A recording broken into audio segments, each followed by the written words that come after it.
here, and talking just about the war and the effects, and said, you know, when crises happen in a community, and Israel, of course, is a very small community, that we turn inward, we turn to our family, we turn to our friends, we turn to our spouses, to think about how important our children are, our husbands and wives, and relatives. And on Tu B'Av, that's a time also that people kind of think in a more joyous way about the importance in making our relationships and marriage a priority and our love a priority. So as we kind of turn now to thinking about love and what love is, and you know, Tu B'Av, as I understand it, that it's a time where courtship happens, where young women are dancing around and attracting their mates, and people falling in love, and we all dream of a lifetime love and a lifetime successful marriage, and for good reason, because people live longer when they're in a healthy, stable relationship. We earn more money. Our kids do better. The companies we work for earn more money. So it's just good for the community, good for the country, that we do what we can to have strong and healthy marriages ourselves. And I believe, a lot of people don't believe this, but I believe it can be done. And I believe it's more simple than a lot of people believe, and I'm going to try to highlight 3 simple truths as we go on, that everyone can do, that can promote, enhance a healthier relationship, a healthy marriage. For those of you, how many people here are married? I can't see the people outside. How many married people over 10 years? Wow. 15 years. Wow. 20 years. 25 years. Okay. 30 years. Wow, 35 years. 40 years. Not quite. 40 years. 45 years. 45 years. 50 years. Okay, 45. Fantastic. Well, Mazel Tov, congratulations. And then on the other side of the coin, a couple that's been together for 1 week. Right? Fantastic. So you were out dancing in your white dress, right, earlier today, and you got a really amazing gentleman right there on your right. So what is love? So we're going to start with just kind of what is love, and just want people to call out, and I'll try to summarize just when like a Jungian free association. So I say love, and you say trust. Trust, love, trust. Giving. Love, giving. Teamwork. Teamwork, love, teamwork.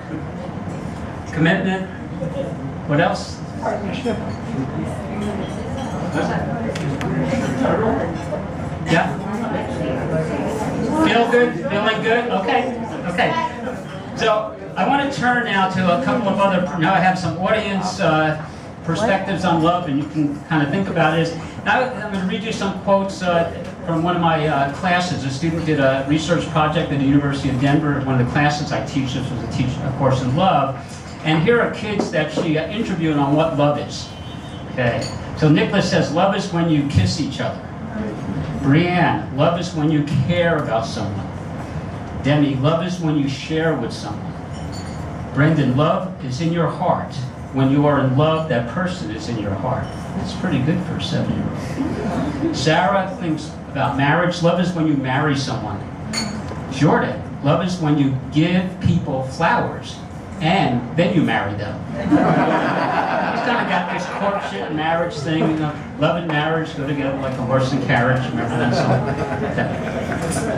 Now Michael and AJ kind of are interesting. So Michael says, love is when you marry someone, but I can't marry my mom, even though I love her, because my dad already did. So he's kind of struggling with the kind of so-called edible complex. But now we have AJ who dealt with the edible complex, because he said, love is loving your mom, but I want to love a girl differently than I love my mom. So AJ has it down. So I asked my psychologist friends, some of the best-known couples therapists in the world, what their definition of love was in preparation for this talk. And as they were drinking some wine and beer. We actually had like an hour conversation, which I actually wish we had recorded because it was fascinating. But it kind of boiled down to a couple of themes that they were talking about. And this is based on, you know, probably a combination of 100 years of research and clinical experience working with couples. So the theme of generosity, we kind of heard this, giving, and also kind of being generous, but also being grateful. It's a big part. So generosity and being grateful for your partner. And some research now has actually indicated that if you write down three things at the end of the day that you're grateful for about your partner, you don't have to share with them, you just write it down, that helps your relationship. Okay? In another study, just praying for your partner once a day also tends to help your relationship. So it kind of fits with that theme. So just some very simple things that you can do that research has shown that can enhance your relationship. And not only for people who are happy, but for people maybe struggling or want some help. It's something you do, and something you can do on your own. You don't have to kind of force your partner to do this. You can just be generous yourself and write it down yourself. You don't even have to share it with your partner, and pray for your partner. Hopefully something good. I mean, you want to pray for something bad. Pray for health and happiness and joy and so on and so forth. Don't say, God, I hope he changes, because if he doesn't, that's not what we're talking about.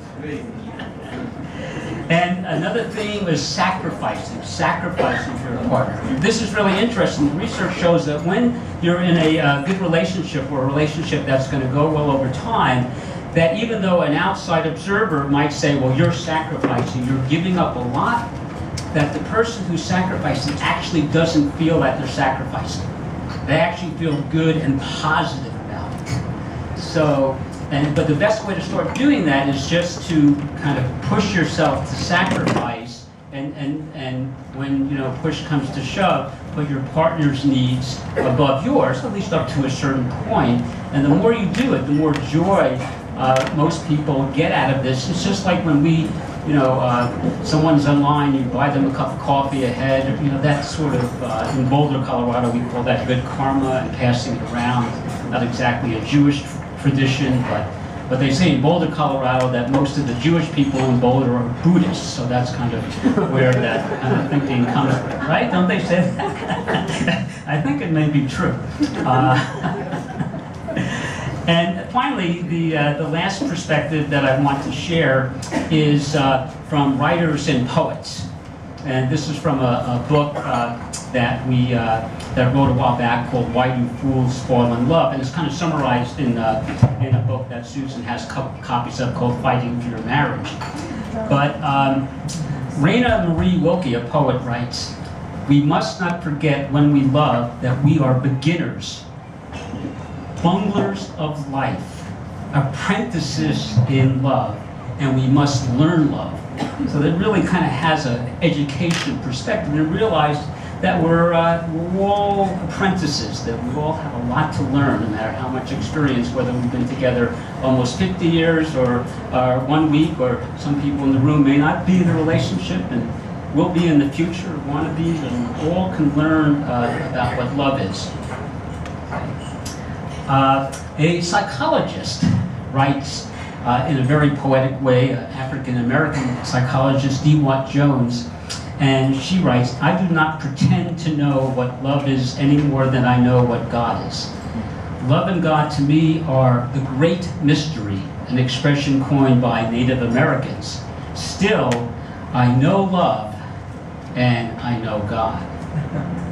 And finally, my favorite, I always get teary-eyed when I read this, but there's a terrific book called Tuesday by Morrie, by Mitch Albom, where he had this relationship with a former mentor, and as he was dying, would meet every Tuesday. And so he writes, "A wrestling match," he laughs, Morrie does. "You can describe life that way." So Mitch Albom asked him, "So, which side wins?" And Morrie smiled, had wisdom in his eyes and his cracked voice. He said, "Love wins. Love always wins." However, now that we've talked about the magical, the mysterious side of love.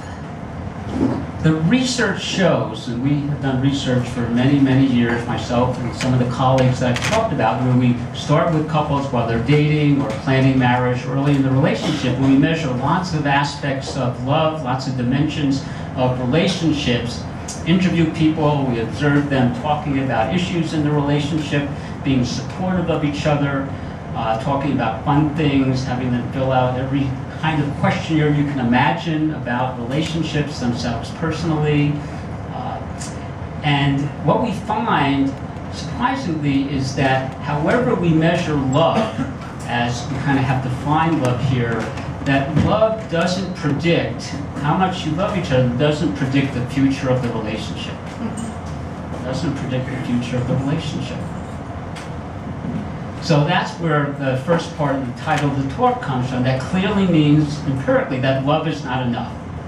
That love is not enough. However, interestingly, when you have the absence of love, the absence of those positive connections, that is a pretty strong predictor of relationships not going well. So it's kind of like, logically, love is necessary but not sufficient for a happy relationship, at least within our culture, within more Western culture. And this varies when you get into other cultures where you have arranged marriages, though there is a lot of similarity in those cultures. So if love is not enough, what do relationship scientists find actually does predict the future of the relationship? Okay? And there are three major components that that seem to be associated both over time and or cross-sectionally with happiness in a relationship. And those are going to be the three aspects that I'm going to be talking about for the rest of the evening and the time that I have left. And they're all